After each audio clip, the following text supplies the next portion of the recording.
por lo que estoy en modo local, pues no hay problema. En el caso del servidor, sí, siempre colocar el LTS. Pero como le digo, con tal que tengan de la versión 8 hacia adelante, va bien. ¿Okay? Pero antes de comenzar a hacer código en creaciones de servidor, vamos a hacer unos ejemplos o unas cosas que hay que entender de JavaScript. Porque estas cosas de repente nos va a pasar en algún momento y hay que entender cómo funciona.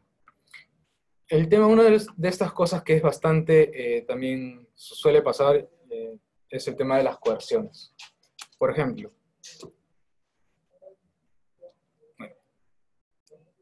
yo lo que voy a hacer es crear una carpeta, bueno, acá está el 3. Voy a crear una carpeta llamada ejemplos, ¿sí?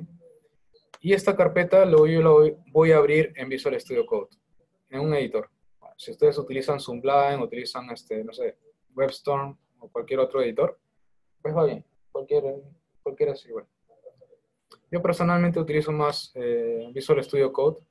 Incluso yo vengo desde Sublime, he utilizado Atom, pero me quedo más con Sublime, con Visual Studio Code.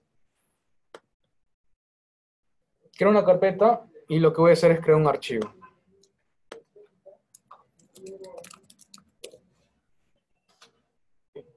Un archivo con extensión JS, por lo que vamos a hacer todo en JavaScript.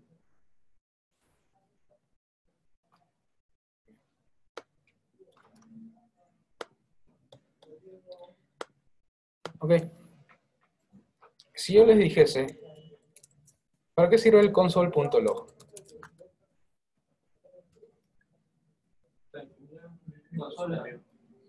Okay. A ver, debería tener... Correcto. Exacto. Una salida de datos. Ya sea por el lado de... En este caso, normalmente por el lado del browser, ¿no? Del navegador. Vamos a ponerla acá en el webcam. Si yo quisiera ejecutar esto, ¿qué es lo que tendría que hacer? Quiero verlo funcionando, que me imprima el console.log.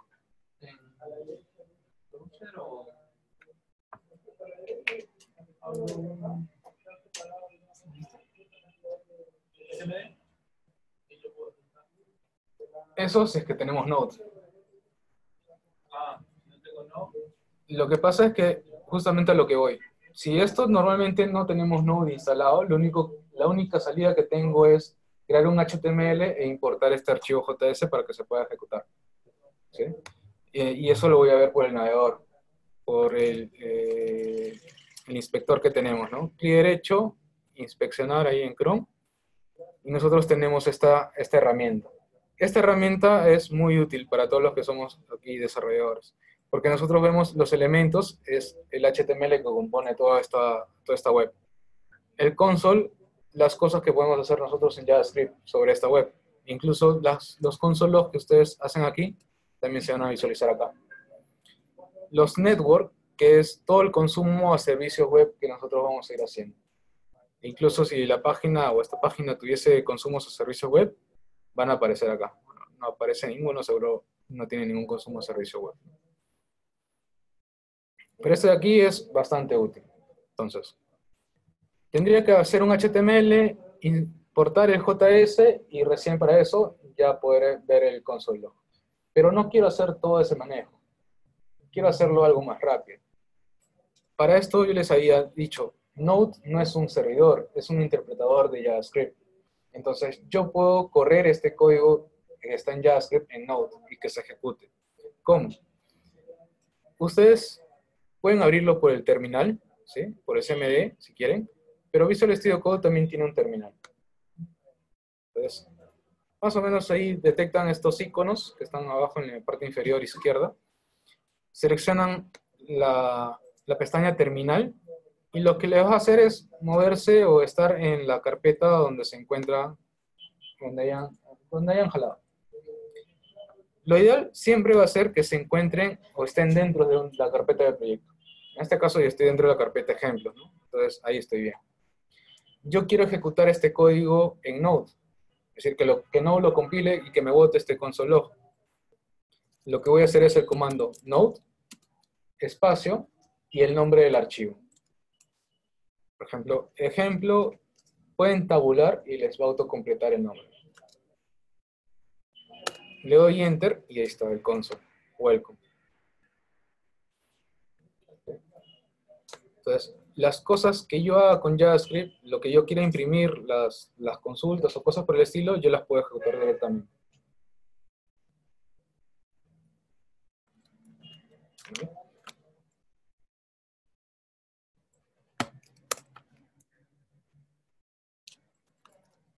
¿Qué pasa si yo tengo este tipo de condición?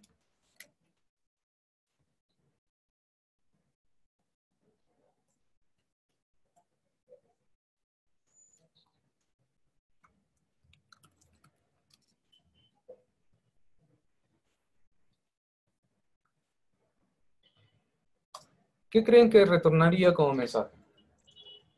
¿El mensaje entra o no entra?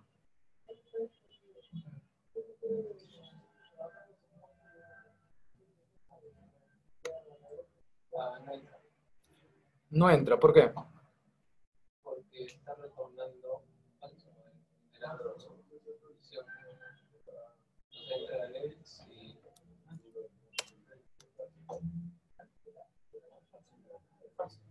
tres más que dos,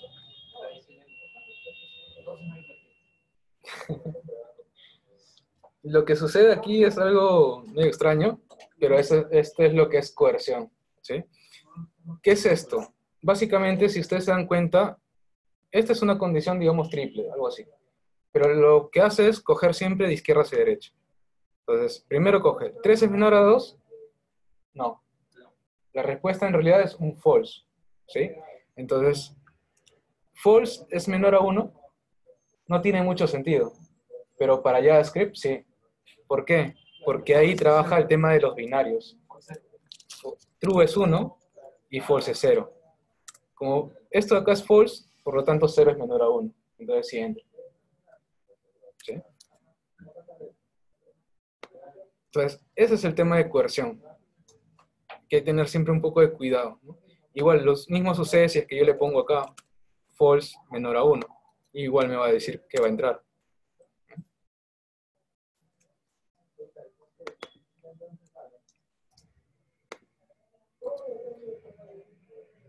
Hay otra cosa más, con exactamente más que nada por el tipo de dato.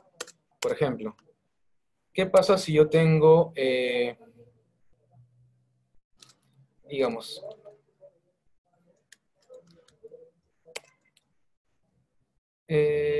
vamos a ir viendo un poco más de lo que es el ECMAScript 6, ¿ok? Una de las cosas de cómo yo declarar una variable con el ECMAScript 6, bueno, el ECMAScript 5 era declarar un var, decirle el nombre del dato, por ejemplo, no sé, digamos número, que es igual a 1, 2, 3. ¿Sí? Entonces, yo declaraba de esta forma, con var. Ahora, otra cosa más. Si se han dado cuenta, a veces yo le pongo punto y coma al final y a veces no. ¿Por qué a veces sí? Porque a veces, digamos, se me ha quedado la costumbre de ponerle punto y coma. Actualmente ya no es necesario, no es obligatorio ponerle punto y coma. Es una cuestión de repente de buenas prácticas porque siempre se debe terminar en punto y coma, pero ya JavaScript no, te dice que no es necesario. O sea, si quieres le pones, si no, normal. Y lo que le decía, que var es una forma de declarar con ECMAScript 5. ¿Cómo declaro ahora con ECMAScript 6? Pues ahora este var se ha transformado en 3 tipos de datos. Todavía existe el var, ¿ok?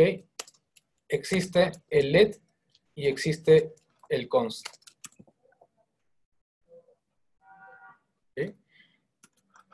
Si se dan cuenta, el const viene del lado de la palabra constante. Y como es una constante, quiere decir que solamente puede ser declarada una sola vez. Por lo tanto, por ejemplo, voy a ponerle que este es URL, ¿sí?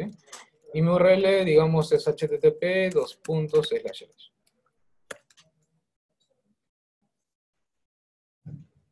¿okay? Yo quiero imprimir console.log URL. Voy a ejecutar y me imprime la URL. ¿Qué pasa si yo le digo ahora URL es igual a vacío?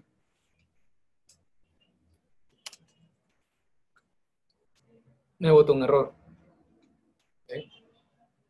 Y esto es porque en este caso Node.js entiende sobre ECMAScript 6 y me dice, oye, tienes un error aquí, en el igual. ¿Por qué? Porque estás asignando a una constante variable, a una variable de tipo constante. ¿Sí? Entonces, no puedo asignar o volver a reasignar un dato a una constante. Solamente la declaro una vez y eso no puede cambiar. ¿Cuál es la diferencia entre un var y un let? La diferencia es, básicamente, es en dónde está viviendo la variable. Por ejemplo, yo voy a decirle, voy a cambiar de nombre, var mensaje, ¿okay? Y voy a decir welcome. Voy a poner una condición. Mi condición es true, es decir, que siempre va a entrar. ¿Sí? Y siempre va a entrar y voy a decir var mensaje es igual a... Bueno,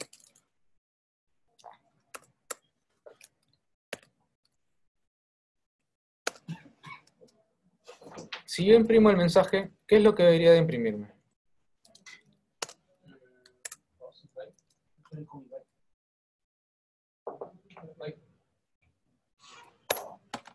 Imprime byte. ¿Sí? ¿Por qué? Por más que estoy declarando una variable acá y estoy volviendo a redeclarar con otra vez con var, el var es como si fuese una variable global. Vive acá y por más que tenga volviendo a declarar como es el mismo nombre de variable, lo único que hace es reemplazar su valor. E imprimo el mensaje. También es necesario poner el barra abajo. Es innecesario. ¿Sí? Pero ¿qué sucede con el let? ¿Qué pasa si en vez de var le cambio por let? Lo que imprimir ahora es welcome. ¿Por qué? Porque este mensaje que estoy imprimiendo está a esta línea de código. ¿Sí? Aquí estoy creando mi let mensaje con la palabra welcome, pero dentro de este if estoy creando otra vez let mensaje con la palabra byte. Pero aquí adentro no hace nada más. Este let, como le dije, solamente vive dentro del bloque del código. Es decir, este let mensaje solamente existe dentro de este if. E incluso Visual Studio Code lo entiende así, porque si se dan cuenta, este mensaje está más encendido que este de acá.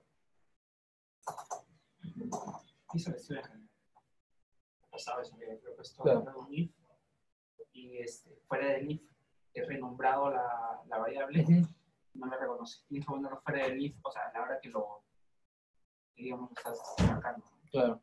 Eso es lo, bueno, algunos editores en realidad, porque no todos los editores hacen eso. Y sí, o sea, por ejemplo, esto de acá, te ayuda un montón, porque tú sabes ya que las opacadas son variables que no estás utilizando. Y pues simplemente quitarles.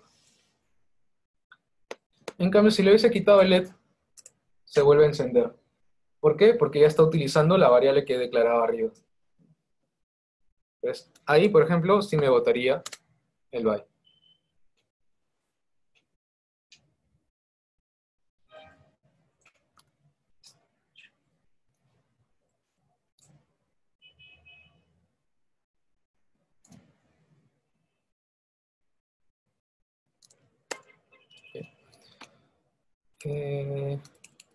Parece que el otro es el tipo de dato. Sí, los implícitos y los explícitos. Vale.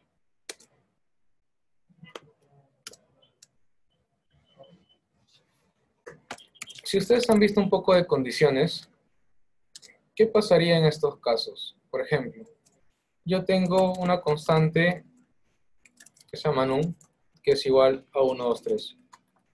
¿Sí? Y voy a decirle, oye, si num es igual a 1, 2, recién vas a entrar, ¿no? Console.log,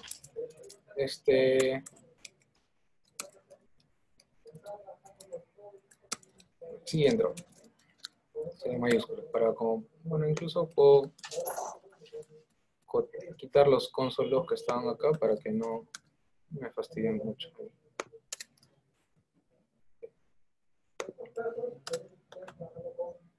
¿Qué sucede ahí? No me bota el console log porque obviamente 1, 2, 3 no es igual a 1, 2.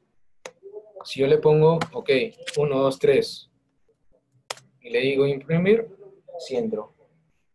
Pero ¿qué sucede si es que yo le digo esto entre comillas o apóstrofes?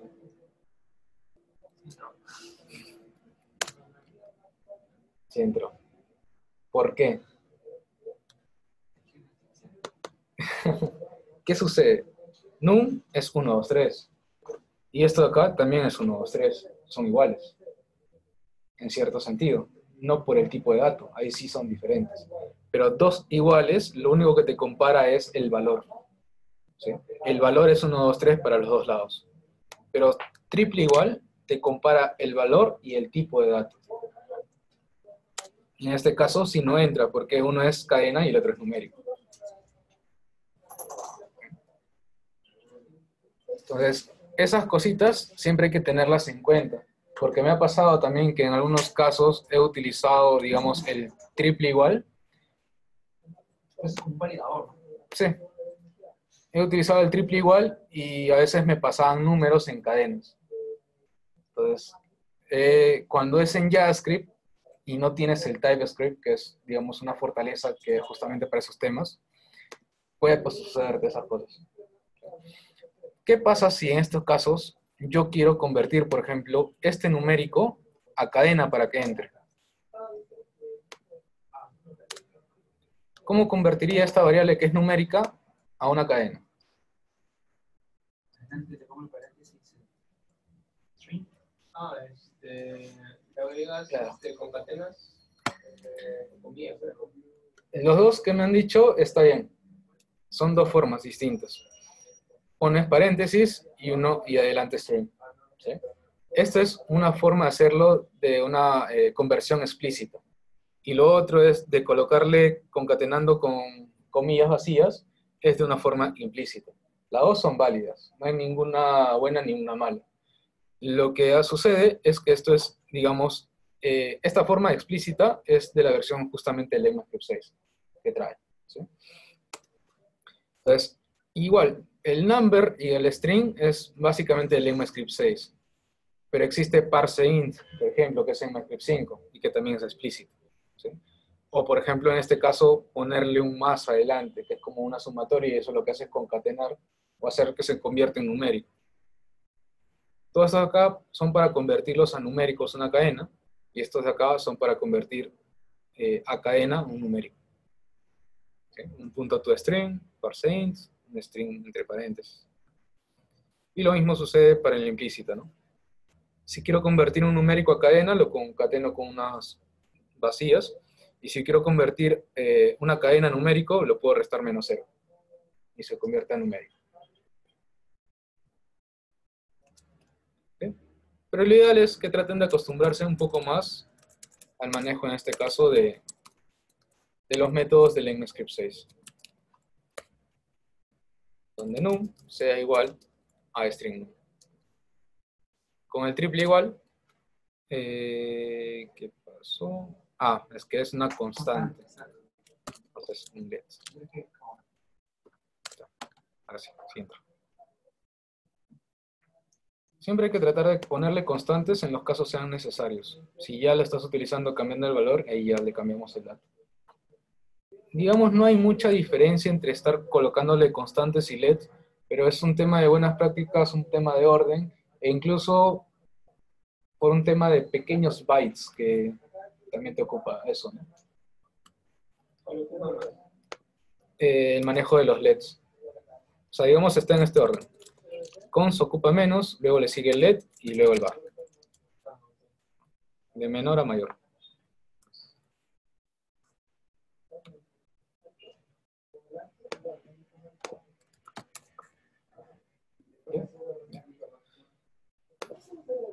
Otra cosa más de este caso es, por ejemplo, ¿qué pasa si yo tengo un arreglo? Por ejemplo, voy a crear una constante un array le voy a poner que es igual a un arreglo. ¿Sí?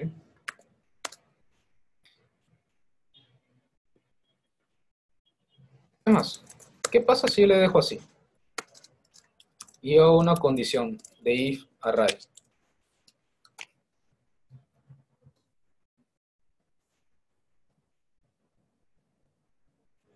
¿Qué array es una palabra reservada o es una cualquier cosa?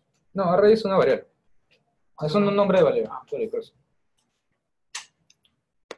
Pero en este caso he colocado un const array, pero no le estoy dando un valor. ¿Sí? ¿Qué es lo que debería de suceder?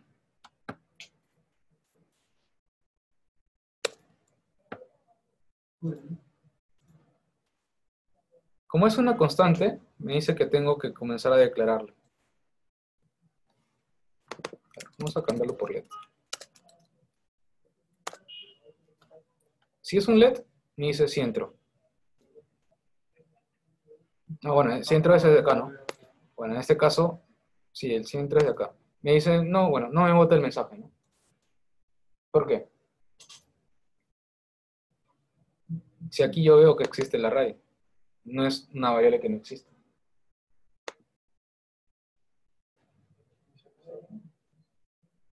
No tiene valor. Si nosotros, incluso si colocamos encima de la variable, el cursor, esto, por ejemplo, let array 2.any es algo de TypeScript, ¿sí? Justamente Visual Studio Code tiene mucho arraigo con el tema de TypeScript, porque TypeScript fue creado por Microsoft y este editor también es creado por Microsoft. Entonces, esto de acá es TypeScript, me dice que let array es de tipo any, cualquier cosa. Si yo pongo encima de este, me dice que array es undefined. O sea, he colocado la variable, pero no le he definido un valor. Es indefinido. Los undefined, los null, los false, los cero, siempre van a entrar como que no entren en la condición. ¿Sí? Es decir, si yo le coloco igual undefined, no va a entrar en la condición. Si le coloco null, perdón, si le coloco null, tampoco va a entrar la condición, cero tampoco y todo lo demás. ¿Con qué valor se ¿no con null? Si le comparas con null, entra. A ver, si array es igual a null. ¿Con doble iguales o no, triple igual? Siempre compara exacto. Es igual a null. ¿Entrará? No entra. Vamos a quitarle esto para que no confunda. No existe. ¿Por qué? Porque esto no es null. Null es un valor de dato. Es nulo. O sea, es un valor de dato que no existe, pero es un valor de dato. O sea, el array no es null. El array, o sea, esto de acá de por sí no es null. Lo que has hecho acá es colocar una variable, pero no le estás definiendo un valor. Por lo tanto, esto es un undefined, no definido. Ahora, si tú le dices null, es porque de repente tú le has dicho que acá sea nulo, ¿no? O, bueno, no hay una forma de ponerle que sea nulo. Y listo. Y si yo le pongo constante, Ah, es igual. no, prefiero, le pongo con. Array igual, Lo botas. No, no le pones nada. así. Me va a botar que no está definido. No, Porque pero una prefiero constante. que ahí se. Sí, o sea, que no esté inicializado. La creación de una constante, bueno, no se inicializado. O sea, en una constante sí necesito inicializar el dato, porque es una constante. No le puedo agregar después. Pero en los LEDs y en los demás sí puedo hacer esa jugada de solamente dejarle la variable. En algunos casos voy a utilizar esta forma, porque de acuerdo a una condición, o array va a tener un valor o va a tener otro valor. Pero ahora creo que se puede usar doble visita, ¿no? Para el tema de array. ¿Esto acá? Claro. Eso es en JavaScript, ¿no? Claro, le pones doble variable y con eso inicializa. Exacto. Aquí ya estoy inicializando un arreglo. Entonces, ¿qué pasa si yo le digo Ahora, de esta forma. ¿Entra o no entra? Sí. Entra, porque ya le estoy dando un valor. Es un arreglo que no tiene datos, pero es un valor. ¿Sí? ¿Qué pasa si le digo punto len? El punto len lo que me hace es contarme las cantidades que tiene de elementos el arreglo. Exacto. Como tiene 0, 0 es false y no va a entrar acá.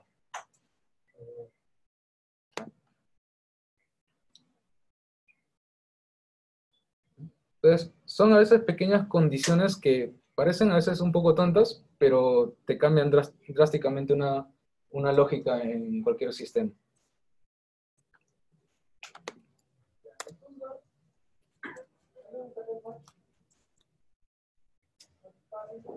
Okay, bueno, más información acá les paso, pero vamos a continuar el otro PPT. Okay. Bien, entonces vamos a hacer lo que es la parte de lo que es asíncrono versus síncrono. Okay. No han habido preguntas, así que...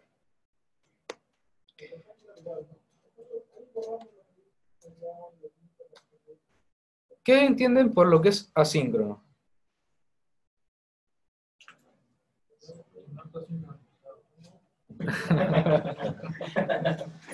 No primero, luego después, o primero, cosas que no se ejecutan. Claro, en estos casos es las cosas que el orden de ejecución, digamos, no le interesa mucho. O sea, puede estar ejecutándote la línea 1, 2, 3, y ponte que la línea 4 hay un tiempo o un lapsus que se demora o se rompe o pasa X cosa.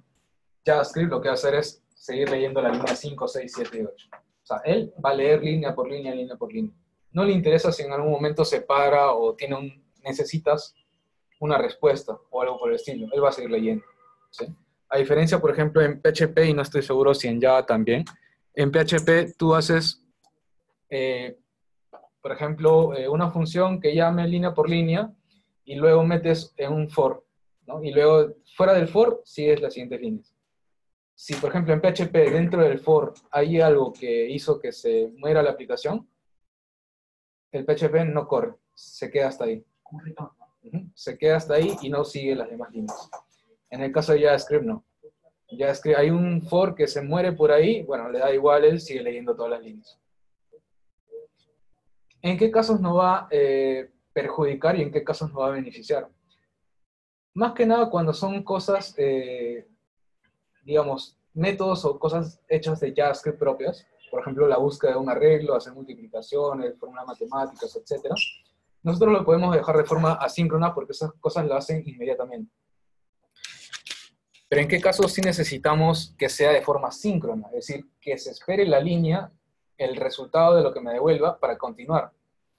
Cuando, por ejemplo, estoy utilizando la consulta a la base de datos, o cuando estoy ejecutando un servicio web, necesito esperar la respuesta del servicio para yo continuar con la información. Necesito esperar la respuesta de la base de datos para yo continuar qué hacer con la información de la base de datos. Para un mensaje creado, ¿no? Exacto. Entonces, eso ahí yo tengo que decirle a JavaScript que se vuelva de forma síncrona. ¿Cómo hago que se vuelva de forma síncrona? Tengo muchas formas. Una más sucia y las otras más limpias. Por ejemplo, yo tengo esta parte de acá. Y vamos a hacer este ejemplo. A ver, para calcular un monto. Ya. Voy a dejar este ejemplo JS y voy a colocar otro más. Voy a ponerle async-sync. .js.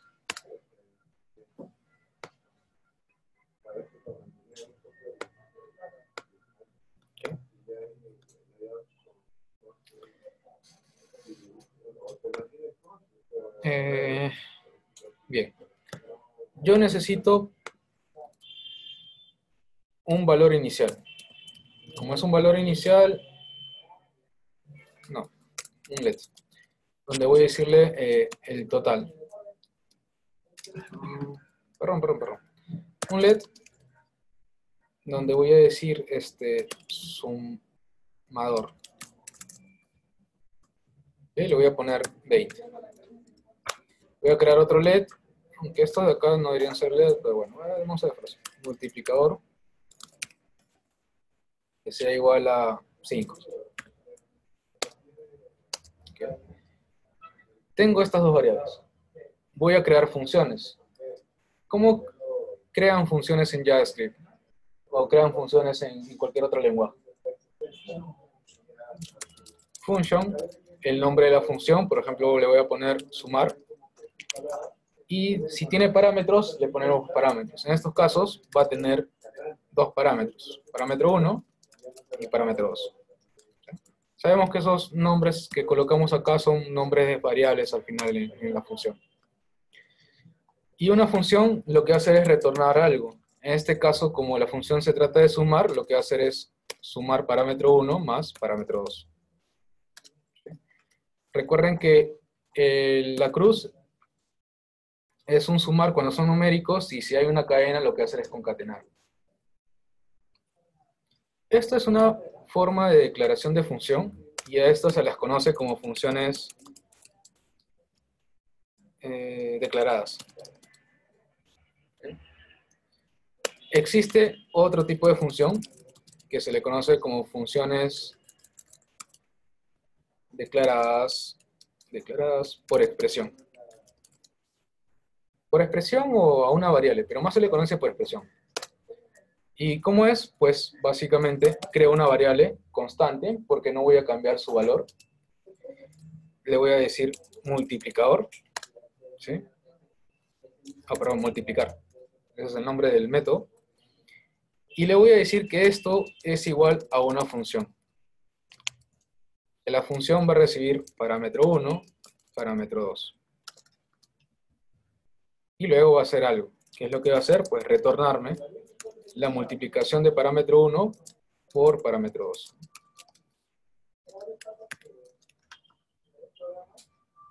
¿Okay? Esta es una función declarada y esta es una función declarada por expresión. Los dos se utilizan de la misma forma, solamente que se construyen o se declaran de diferente. Y existe otra más, que son las funciones anónimas, que no se suelen utilizar mucho, pero puede por ahí que de repente la utilicen en alguna ocasión o la vean. Las funciones anónimas no tienen nombre, y la única forma de ejecutarlas es llamándose a sí mismo cuando se terminen de generar. ¿Cómo así? Por ejemplo, yo voy a tener esto acá, paréntesis, function, no tiene nombre, así que no le pongo ningún nombre. Abro llaves, que se ejecute, por ejemplo, un console log anónimo. ¿Y en qué momento se va a ejecutar? Pues cuando se termine de crear. Ejecuto los paréntesis ahí. Sí. O sea, creo la función, termina de crearse la función, con estos paréntesis finales lo estoy ejecutando. O sea, que solo lo puedo crear una vez.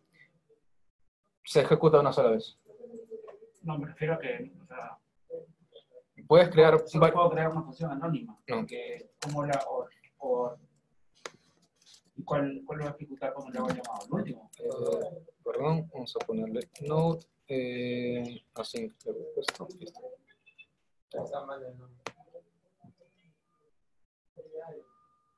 Intermediado, is not function. Wait, esto de acá. No es por el puntico. Creo que.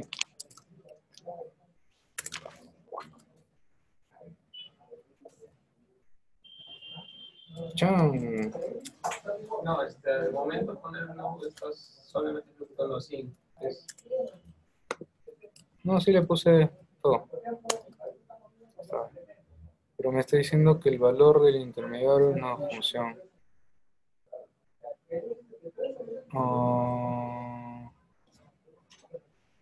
Return, todo está bien. Debería de ejecutarse. Qué raro.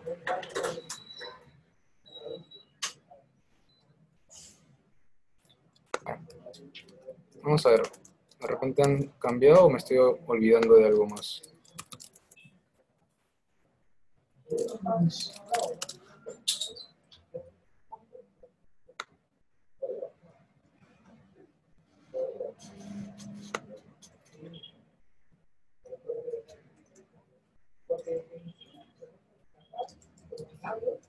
Ahí está, ¿eh? Sí es idéntico.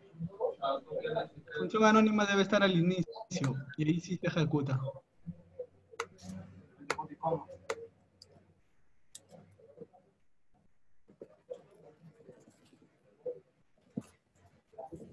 Ah, creo que ya vi mi error. Sí, ahora sí. El paréntesis que yo había puesto, lo había puesto creo que afuera.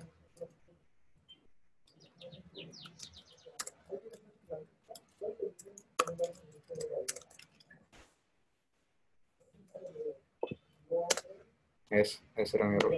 El paréntesis iba acá adentro. Y yo le había puesto una coma, por eso es que me salía después el error. Ay. Listo. ¿Ven? Eso es la función anónima. ¿Sí? O sea, se ejecuta en el momento que se genera. Si tienes dos funciones anónimas, también se ejecuta en esos momentos. Claro, por eso llaman el momento, ¿no? Ujú. Me refería, o sea, medio extraño también para llamarlo, ¿no? Sí, o sea, es muy poco usable, como le digo, pero, por ejemplo, Lo ejecutas. esto lo utilizan, si han visto un poco de jQuery, ahí en jQuery tiene una función .ready, o incluso tiene una función algo similar a esto, que es $, paréntesis, function, function. Para inicializar el... Claro, algo así, si no me equivoco. ¿No? Y con esto era como si fuese, con esto detectaba que el documento o el HTML ya estaba impreso todo y comenzabas a hacer el JavaScript acá. O sea, esperabas hasta que terminaba de cargar todo el documento y recién podías ejecutarlo JavaScript. Eso es lo que puedes hacer en una función anónima. Se termina de ejecutar todo lo que tenga que hacer el archivo y puedes llamar a los métodos, por ejemplo.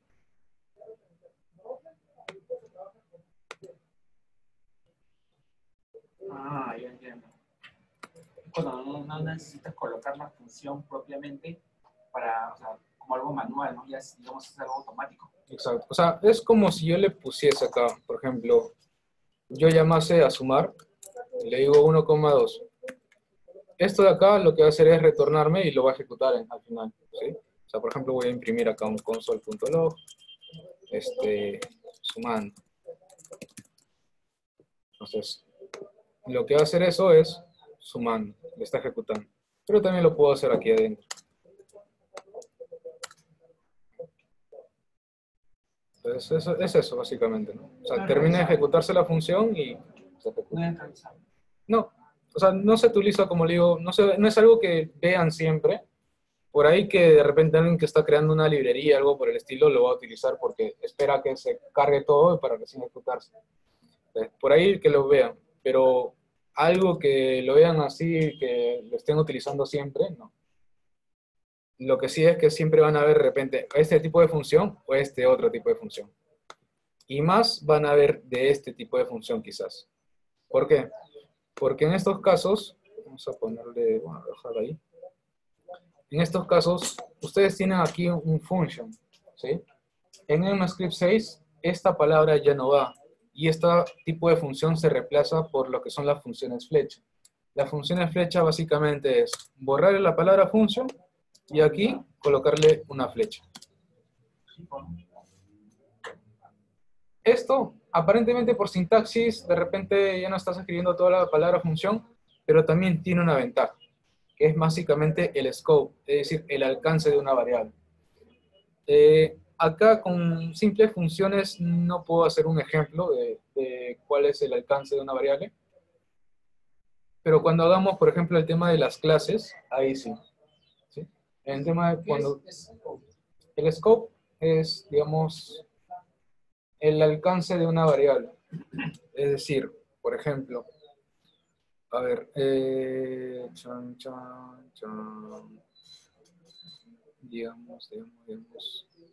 ya, acá no estoy seguro a ver si funcione, pero vamos a probar. Aunque por clases sí lo va a coger. Ya, una forma, o sea, no tengo una forma de cómo explicarles ahorita, porque con funciones normales no hay problema si utilizas este tipo de función o este tipo de flechas.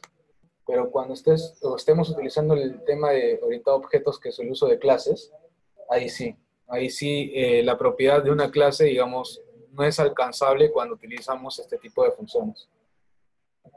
Es decir, es como si fuese una variable que está declarada como propiedad en la clase y yo quiero acceder a esa propiedad utilizando una función normal.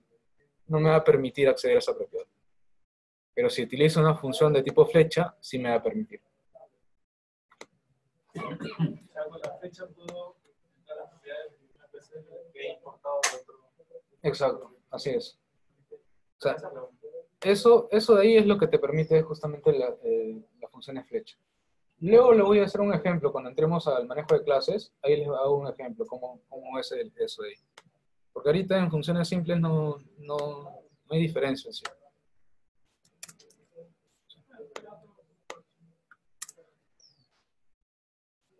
Creo que es, a ver, debe haber un ejemplo más sencillo. Función arroba.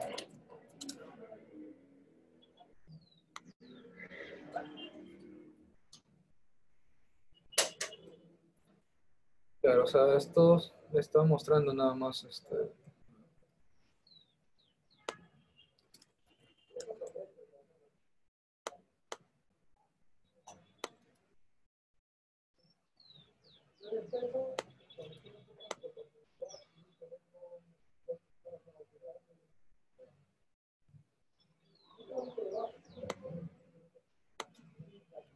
y internet está.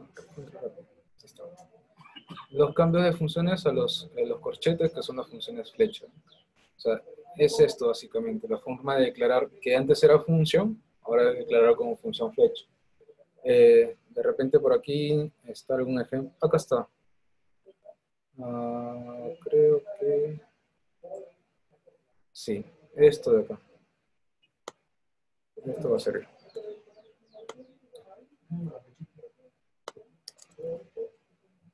Sí, por ejemplo, yo estoy creando un objeto, este objeto tiene una propiedad llamada var foo.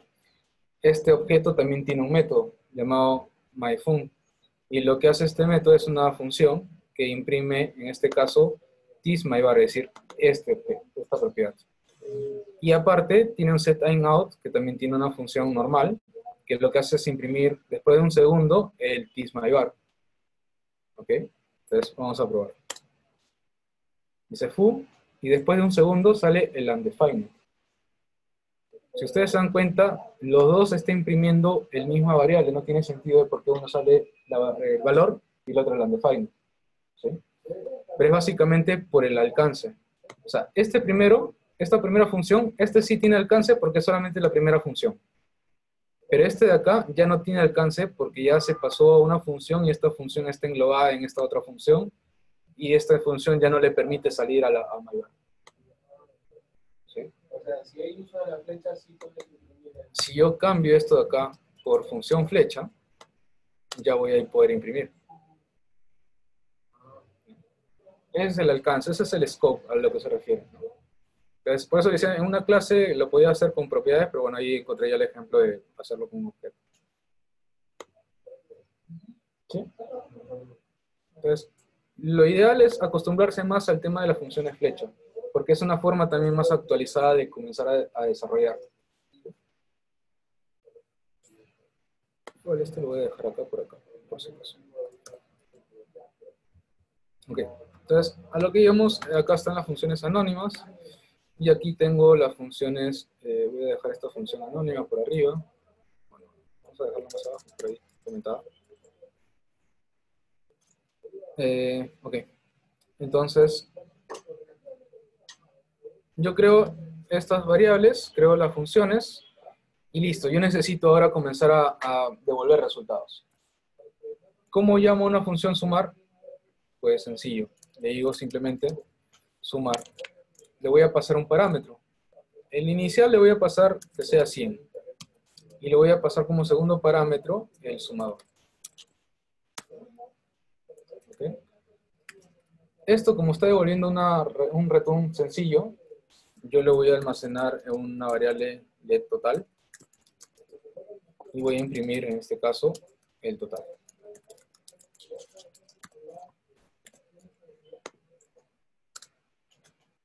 Hasta ahí, 120, todo genial.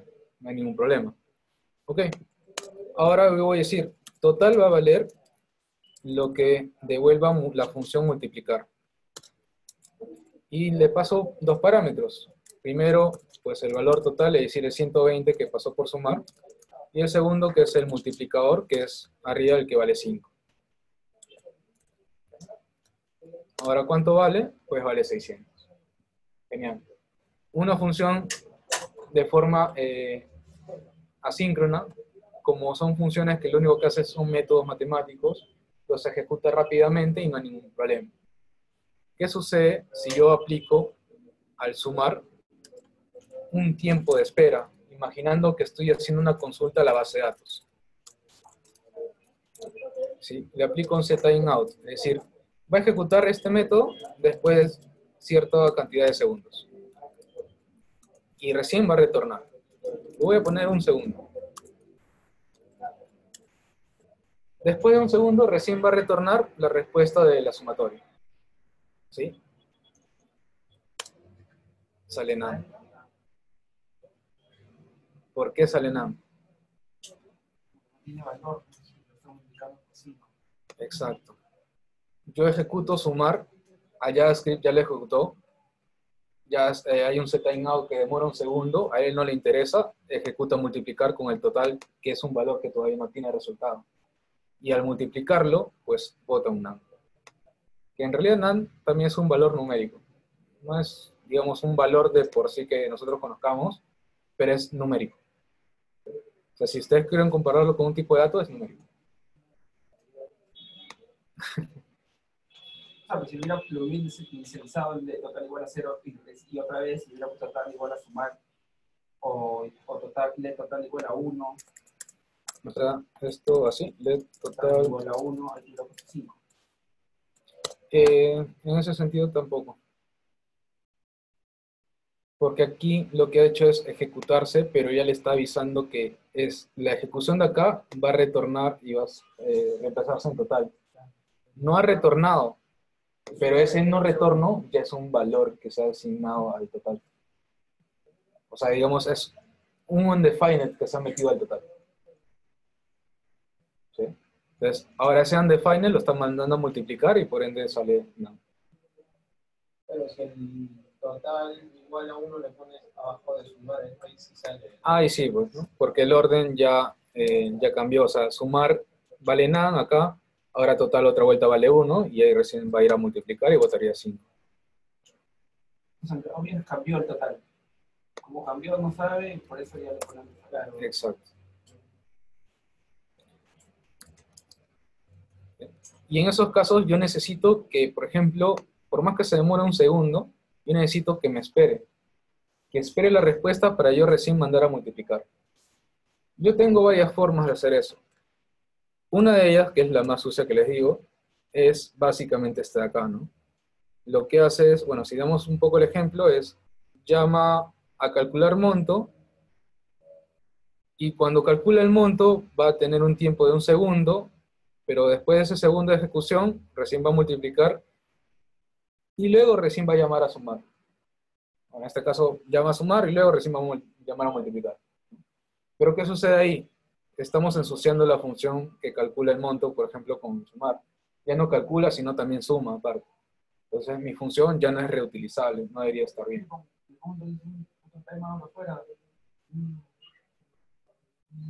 Una salida sucia es también meterle un timeout a multiplicar. De un segundo. Justo antes de... Claro, Ahí le pongo. exacto, un timeout acá, ¿no? A multiplicar, para que también espere ese segundo.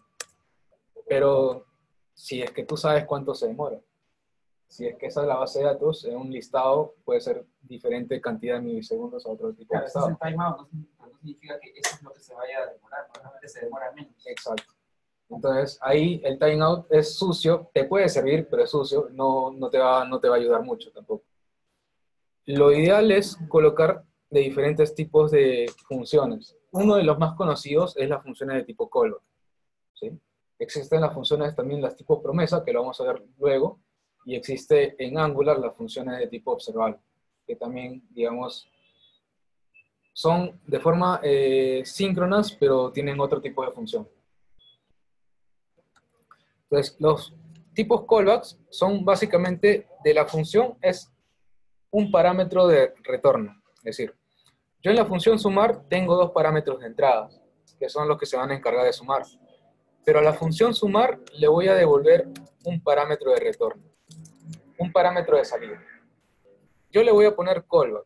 Puede ser cualquier nombre en realidad, ¿sí? No es una palabra definida o una palabra reservada ni nada por el estilo. Es cualquier nombre en realidad. Pero yo le voy a poner callback. Entonces voy a decir, ok, dos parámetros de entrada, mi parámetro de salida, que es callback, se pasa el segundo y va a retornar la ejecución de callback, como si fuese callback una función. ¿Sí? Como si fuese callback una función. Y lo que está retornando es el resultado de la sumatoria. Okay. Aquí yo ya convertí a esta función normal en tipo callback. La forma de llamarla también cambia. Ya no va a retornar directamente. Lo que va a hacer es, tienes tu parámetro de entrada y el callback, que acá está ejecutando como si fuese una función. Por ende, aquí yo voy a decir que viene una función flecha. Si no, esto de acá, recuerden, sería así. ¿Sí? En este caso vamos a acostumbrarnos más a las funciones flecha. ¿Sí? Listo. ¿Qué es lo que está viniendo en el callback? La sumatoria. ¿Sí? En este caso, bueno, puedo ponerle el total si quiero. Total. Como no es una variable que está afuera ni nada por el estilo, la que está declarada ya la acabo de borrar. Entonces, listo. Cuando se pasa el segundo, recién se va a ejecutar la función, es decir, lo que tenga aquí adentro.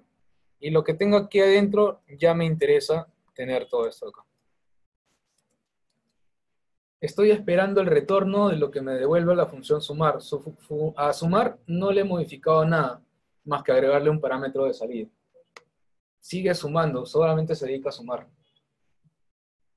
Termina de sumar, la respuesta que me dé la función estará en esta variable, que le he puesto total también. Y ahora le digo, total es igual ahora a la multiplicación del total por el multiplicador y voy a imprimir total.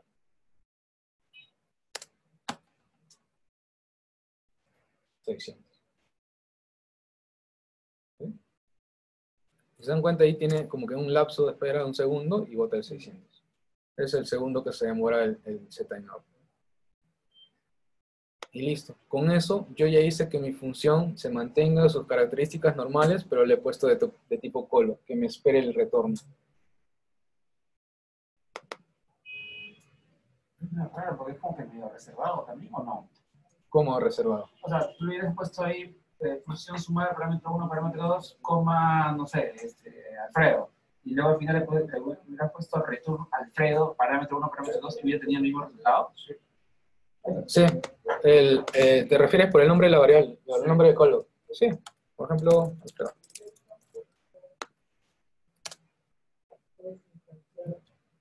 Es simplemente un parámetro de salida.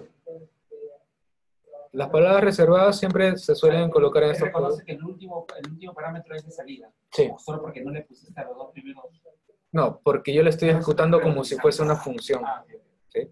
Si yo cogiese, por ejemplo, yo sé que tiene 3 parámetros y por ahí el tercero sé que era de salida, pero por error lo utilicé como si fuese un parámetro de entrada, va a haber un error ahí, bueno, porque va a estar ejecutando a uno como si fuese un método.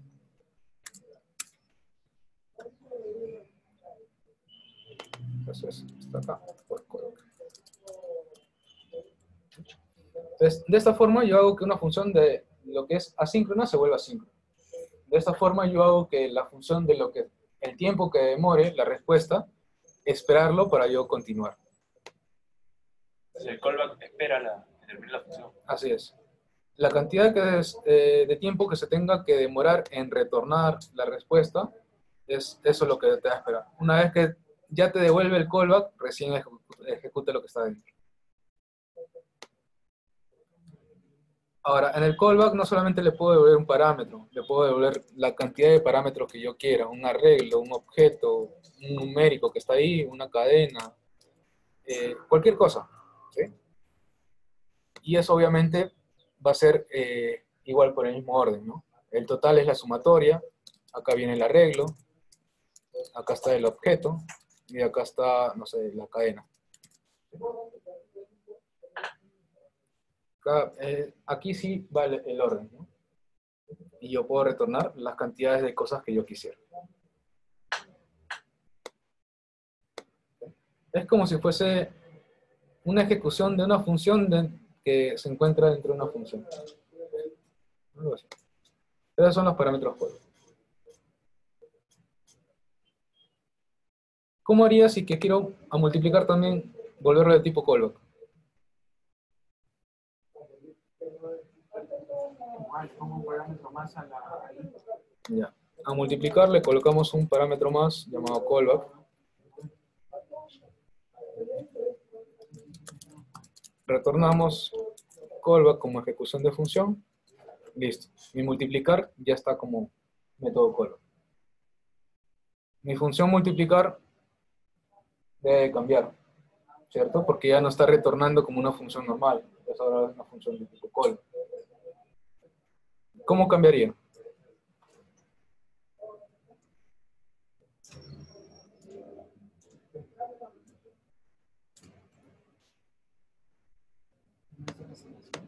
¿Cómo cambia mi llamada de la función multiplicar?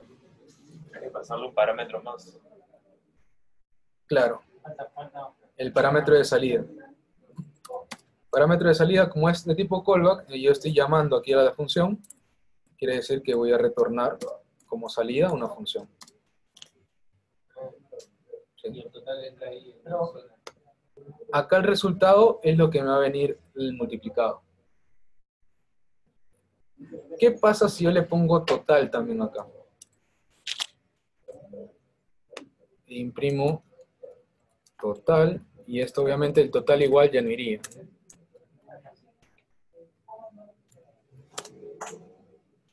¿Sí?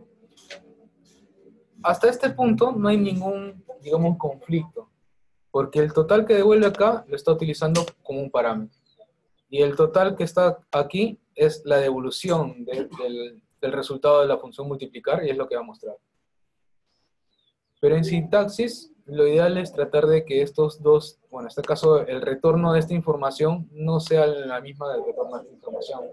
¿Por qué? Porque de repente en algún caso tú vas a querer utilizar este total de la sumatoria. Y aquí adentro ya no vas a tener ese total de la sumatoria, ¿no? Porque ya lo reemplazaste con este total. Entonces, lo ideal es tratar de mantener siempre... ¿Puedo imprimir el total de sumatoria también? O sea, aquí, sí, porque hasta ese momento el total es de la sumatoria. Y adentro de no se puede imprimir.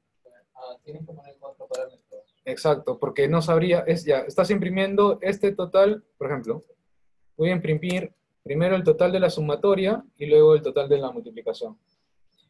Ok, este es el total de la sumatoria, pero lo voy a colocar después de la multiplicación. Pero total, al final es de la multiplicación también, ¿no? Y aquí hasta adentro lo está reemplazando por el de multiplicación. Por eso le decía, lo ideal es tratar de, por más que no hay ningún conflicto, lo ideal es tratar de que sea el resultado de variables diferentes. Total S, total M, lo multiplicado, ¿no? Entonces, sale 120, creo que... perdón, acá total S. 120, 600, y ahora sí esta variable la puedo imprimir aquí adentro.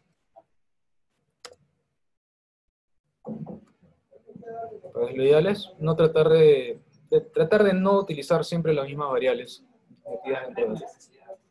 Claro, si las necesitas para otra cosa, pues no le pones la misma variable. Si no la utilizas para nada,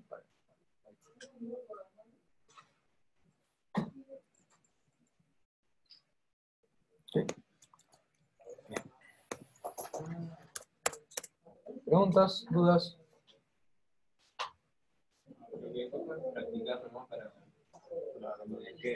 Sí. Ahora, aparte de las funciones callback, hay otras que son más actuales con el lema 6, que son las funciones promesa. Se utilizan en ciertos casos y digamos que las promesas son más utilizadas que los callbacks. ¿Sí? Antes de eso, no sé si quieren ir al break o seguimos nomás. ¿Sí? Dale, pues. O si quieren, sírvanse y pueden traer galletas para que estén comiendo. Ah, se puede. Sí, sí, normal. Normal con... Ah, mira.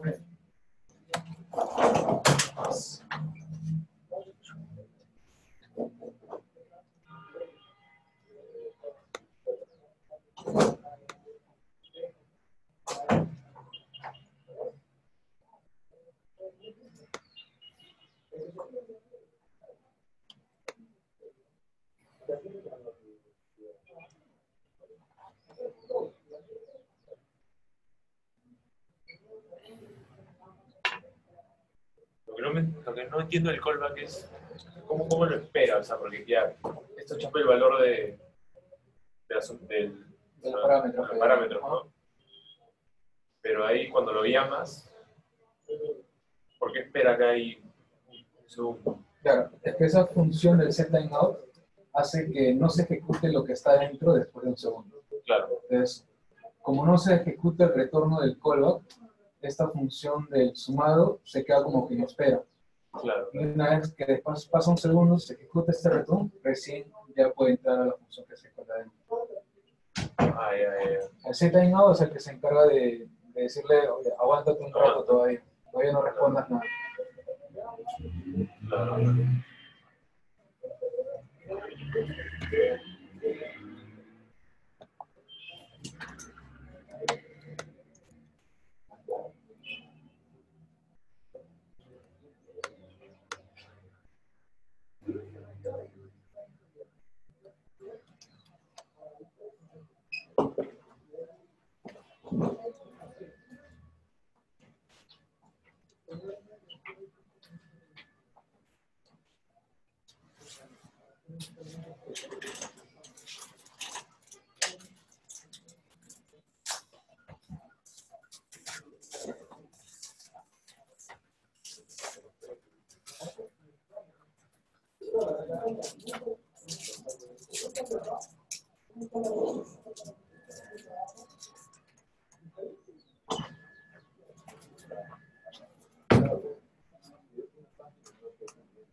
Bien, entonces, está acá. Vale, a ver. Los callbacks. Ok, bueno, la instalación, Una consulta, ¿y cuál sería la diferencia entre promesa y callback? O sea, ¿en qué se diferencia? Vamos a hacer justo un ejemplo de los callbacks. Bien.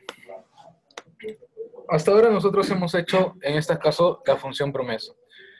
Ya nos quedó claro que, perdón, las funciones callbacks. Ya nos quedó claro que las funciones callbacks lo único que hace es retornar un parámetro de salida al final y eso ejecutarlo como si fuese una función para poder esperar lo que esté devolviendo.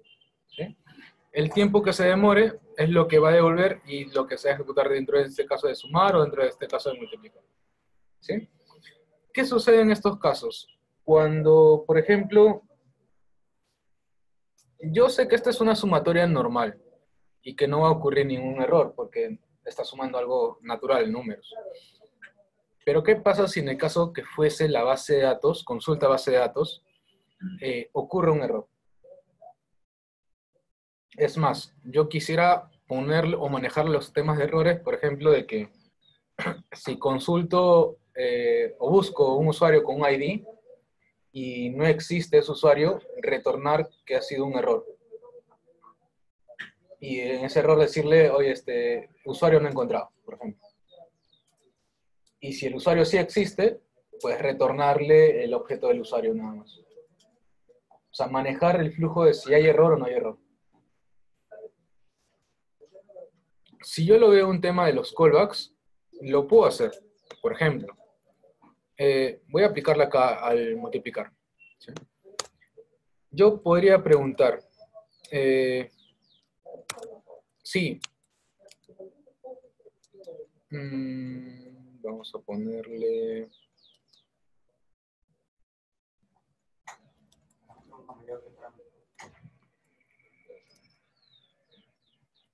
Sí, vamos a ponerle eso. Parámetro 1 mayor que parámetro 2.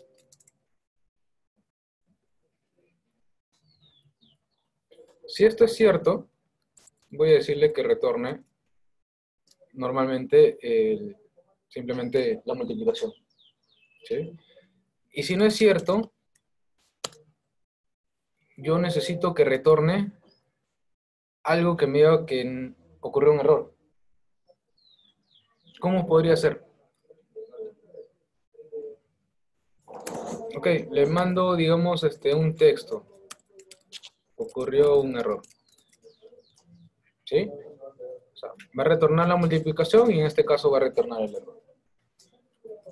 Cuando yo llegue a multiplicar y el total m va a ser o esto, en el caso de cualquiera de los dos cumpla, ¿cómo yo podría saberlo? Es decir, yo quiero preguntar, yo quiero retornar, en el caso de que diga ocurrió un error, mostrarlo por un console error. ¿No? Esto si ocurrió un error. Y en el caso de mostrarlo por el otro con un console log, si está todo bien. ¿No? Y el resultado, digamos, el total. ¿Sí? ¿Cómo podría ser la diferenciación? ¿En qué casos mostrar el error o en qué casos mostrar el log?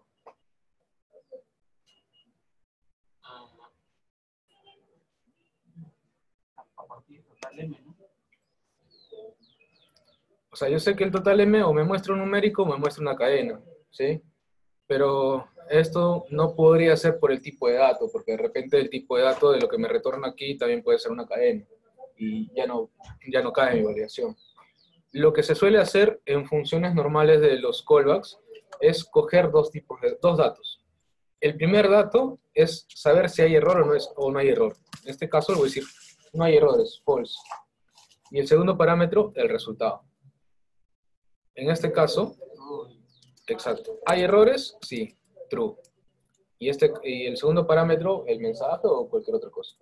Ahí pasa más parámetros en caso de solamente dos.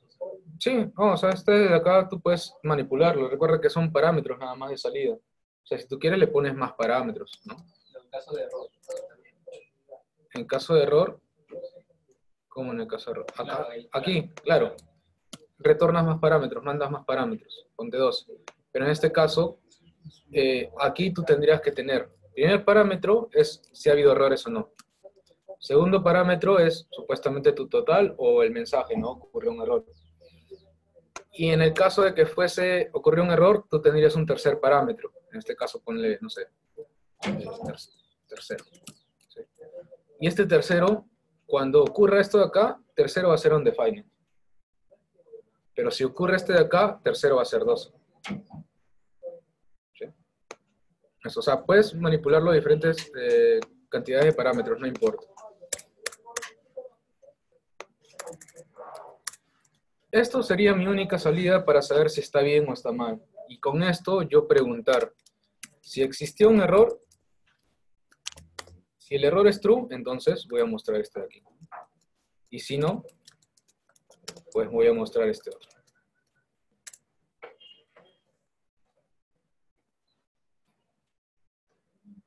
Esa es la forma de cómo manipular de repente un manejo de errores, en este caso con los callbacks.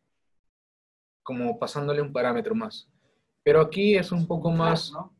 Sí. Se le puede poner igual ahí 0 y 1 y al final podría ser el if haciendo la consulta. Si es 0 o 1. Claro, sí. Pero digamos, aquí estarías como haciendo condicionales de si hay errores o no hay errores. Y otra cosa más, es que, por ejemplo, bueno, ahorita hacemos un ejemplo, ¿ya? Pero, ya. Esta es la forma de manipular los errores, si está bien o está mal, en el caso de los callbacks. En el caso de las promesas, esto cambia. Voy a comentar todo esto, voy a ponerle acá funciones callbacks. Voy a pegar nuevamente y aquí voy a ponerle las funciones promesa.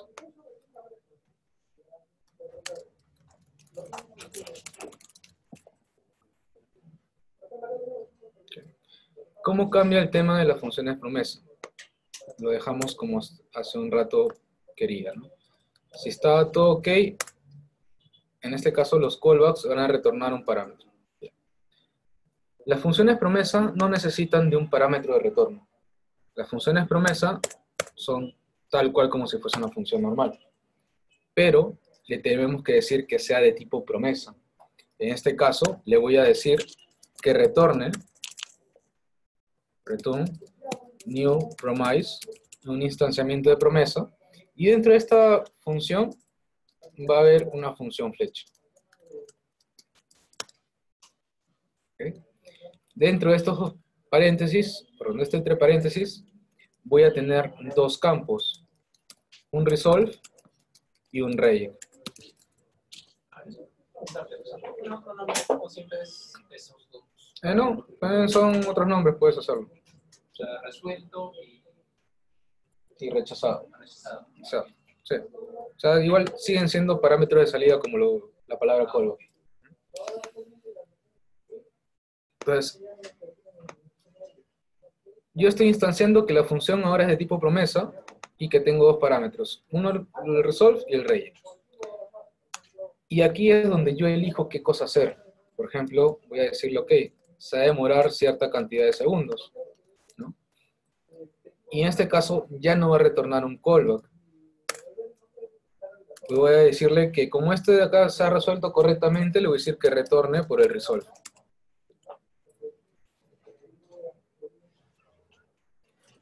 Esto es una función promesa. Y en el reject, Vamos a cambiar a este multiplicar de forma promesa también. Y aquí es donde yo voy a poder utilizar los dos. Le digo, ok, una función normal. Le digo que va a ser retornado con el instanciamiento de promesa. Resolve y reject. ¿Okay? Copio todo el if ahí adentro. Listo. Esto de acá, si es error, perdón, no es error, o sea, que está bien, ya no le paso como parámetro más. Ya no voy a utilizar callback, sino el resolve, ¿no? Porque está bien. Y en el caso que esté mal, pues le voy a decir reject. Y obviamente esto de acá ya no necesito pasarle como parámetro. ¿Sí? Devuelvo nada más, pero yo ya sé por un resolve o por un reject si es error o está bien. es nuevo. Eso es LengmaScript 6. Se utilizan más que los callbacks, ¿sí? Pero hay ciertos casos en los que aplican a veces callback por simplemente simplicidad, ¿no?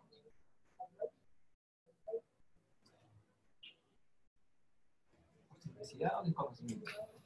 Simplicidad, porque a veces, digamos, no necesitas de estarle poniendo una promesa a un callback cuando de repente tienes simplemente una función sencilla, ¿no?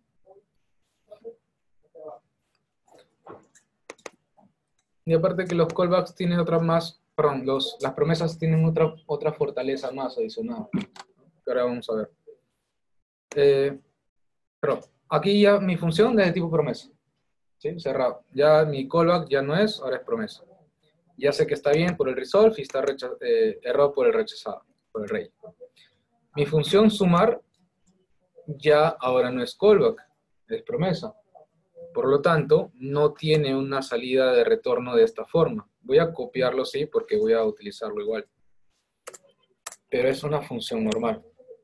¿Sí? Voy a ponerlo, vamos a hacerlo así. Es una función ya normal, llamo a una función normal. Pero como es promesa, yo le tengo que poner punto .den. Ejecuto la función y luego ¿qué hago? Abro paréntesis y aquí voy a tener las respuestas. Primer paréntesis es el resolve, es decir, si todo está ok. Y segundo paréntesis es el error que haya ocurrido, es decir, el rey. Esto se va a ejecutar si es que me devuelve el resolve y esto se va a ejecutar si es que me devuelve el rey.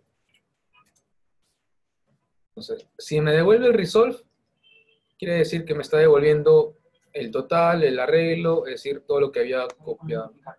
Es decir, todo esto de acá.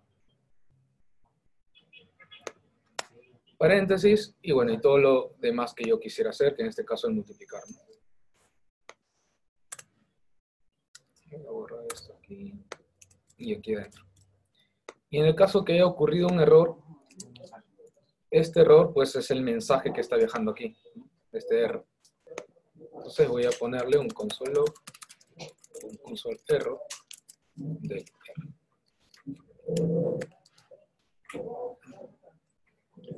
Entonces, de esta forma, digamos, es mucho más dinámico entender que esto se ejecuta cuando hay un resolve y esto se ejecuta con un error.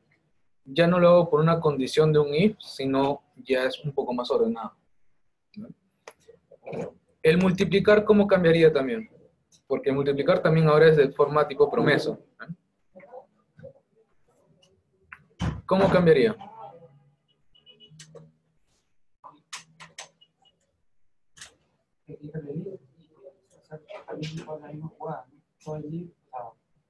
Ya no iría el tercer parámetro, correcto, esto quedaría como que hasta acá, y esto aplico un den. Luego, ¿qué va a pasar? Pues si todo está bien, el resolve, y si algo ha pasado en el reject, pues entrará aquí. Si algo ha pasado en el reject, pues mostrará este error. Esta variable debería ser esta aquí, que aparece acá. Y si todo está ok, pues debería imprimir el console log. Y el total m debería ser lo que está viniendo aquí.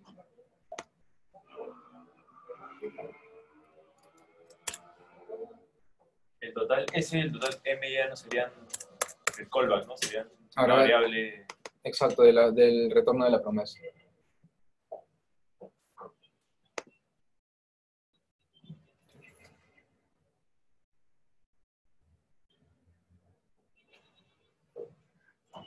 Si lo ven un poco más, es algo casi similar a los temas del callback, ¿no?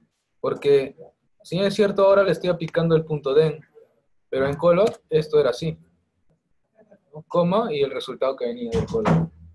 Pero en promesa es de esta forma, esa es la sintaxis en promesa. Y que en estos casos sabes que el resolve siempre va a ejecutarse y luego el reject en los casos que tú le hayas dicho que haya retornado un error.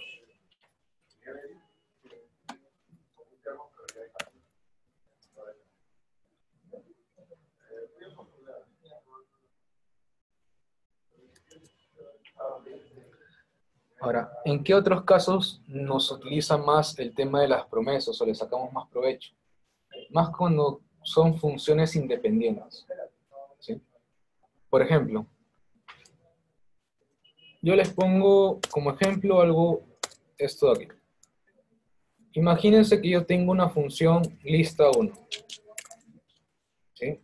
La ejecuto, es de tipo promesa, quiere decir que voy a retornar la función, ¿correcto? Y voy a ejecutar aquí el console log final.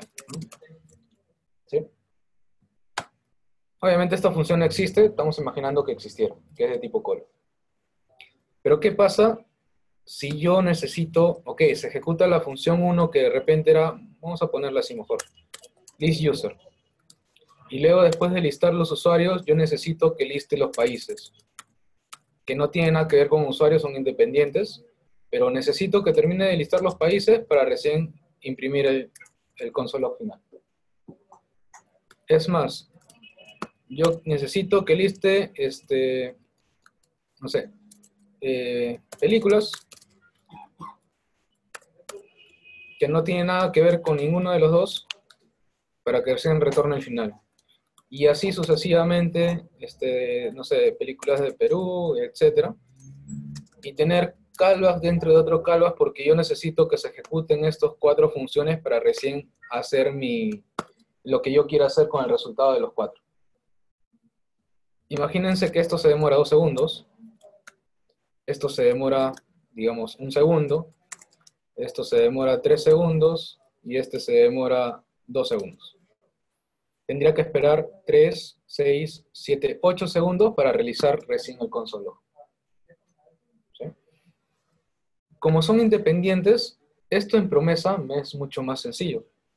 Yo hago promise.all, es decir, ejecuta todas las promesas que encuentres. ¿En dónde? En este arreglo. ¿Cuáles son las promesas que quieres que ejecute? Ok, vas a ejecutar lista users, también vas a ejecutar lista países, vas a ejecutar lista películas, y por último vas a ejecutar lista películas Perú. ¿Okay? Ese es el arreglo de funciones que vas a ejecutar como promesa, porque estas funciones ahora son promesas, ya no son call. Imaginando que son promesas ahora. ¿Cómo recupero la información de cada uno para poder manipular la data? Punto de. Y lo mismo. Aquí es el resultado cuando está todo ok, cuando ha ocurrido todos los resolve. Si en alguno de ellos ocurre un error y me bota un rey, pues va a entrar al retorno del rey. Es decir, a esto de acá, ¿no? Ha ocurrido un error. Los 4 tienen que salir bien para poder realizar mi siguiente ejecución de código. El error directamente, cada... Lo tendrías acá, en error. Si quiero rastrear dónde se cayó. Sí. ¿Qué sucede? En los resultados tú tienes un resultado por cada uno. ¿Cómo sabrías cuál es el resultado de user o de países o de películas o de películas? Más que nada porque result te bota un arreglo. Es decir, el resultado de lista, digamos, de list user es result, como es un arreglo, en la posición que tú llamaste a list user. Y lo mismo pasa en el error. Y lo mismo pasa en el error. No, ya por un arreglo hasta, en este caso hasta el 3. Exacto. Tendrías el 1, el 2 y el 3. Y este sería list países, list películas y list películas. ¿Sí? Ahora, habíamos dicho que este se demoraba 2 segundos, este se demoraba 1 segundo, este 3 y este 2 segundos. ¿Sí? En el caso, cuando está ejecutando de esta forma, como son datos o funciones independientes, no dependen de ninguna de ellas, lo que va a hacer es ejecutarlas las 4 al mismo tiempo. Y va a esperar hasta que el mayor de todas ellas se termine. Es decir, el mayor de todas ellas es 3 segundos. Se va a demorar 3 segundos para que recién te retorne el resultado. Entonces, 3 segundos a comparación de estas 8 que tenías acá. Y si fueran dependientes, ¿qué? ¿O no valdría la pena si hubiera una dependencia? ¿O lo vota después de los 3, 5, 6, 8 segundos?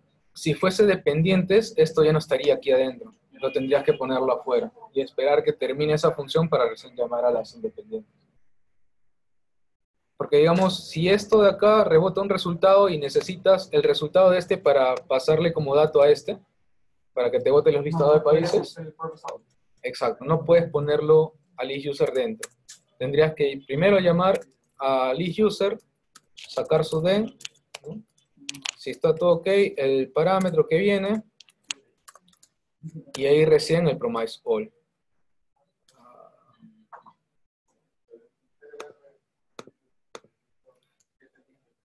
Y recién el promise all para que le pases el parámetro a, ¿no? Entonces, ahí recién sí tendrías que esperar uno de otro. Pero en los callbacks no tienes esa alternativa, por más que sean independientes. Por eso, a esto de acá, cuando son callbacks dentro de otros callbacks y, no y son independientes, se les conoce como el infierno de los callbacks. No me acuerdo cómo era en inglés. No, pero sí. Hell callbacks. Cuando haces eso, funcionalmente sí. El mantenimiento no sabes cuál es cuál. ¿Cómo se llama? No más que nada para el mantenimiento. O sea, tú quieres hacer modificar algo, eso va a ser Hell callback. ¿Qué cosa? Imágenes.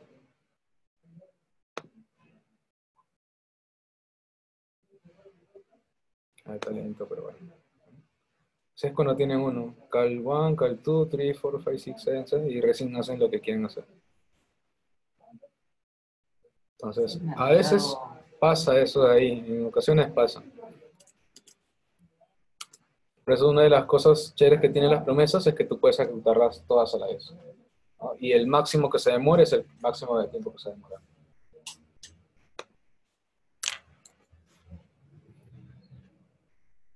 Y los observables también son funciones de tipo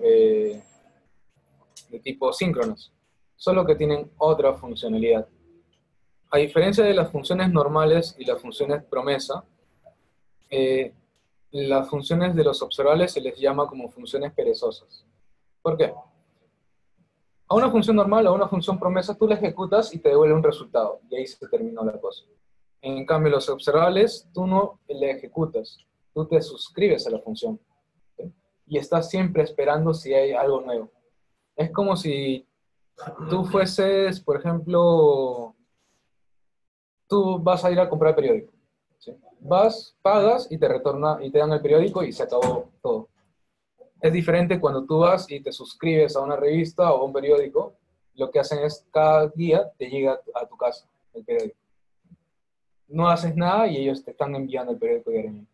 Eso es lo que hace, por ejemplo, los observables. Te suscribes a una función y los retornos de lo que esté retornando la función te va a estar llegando.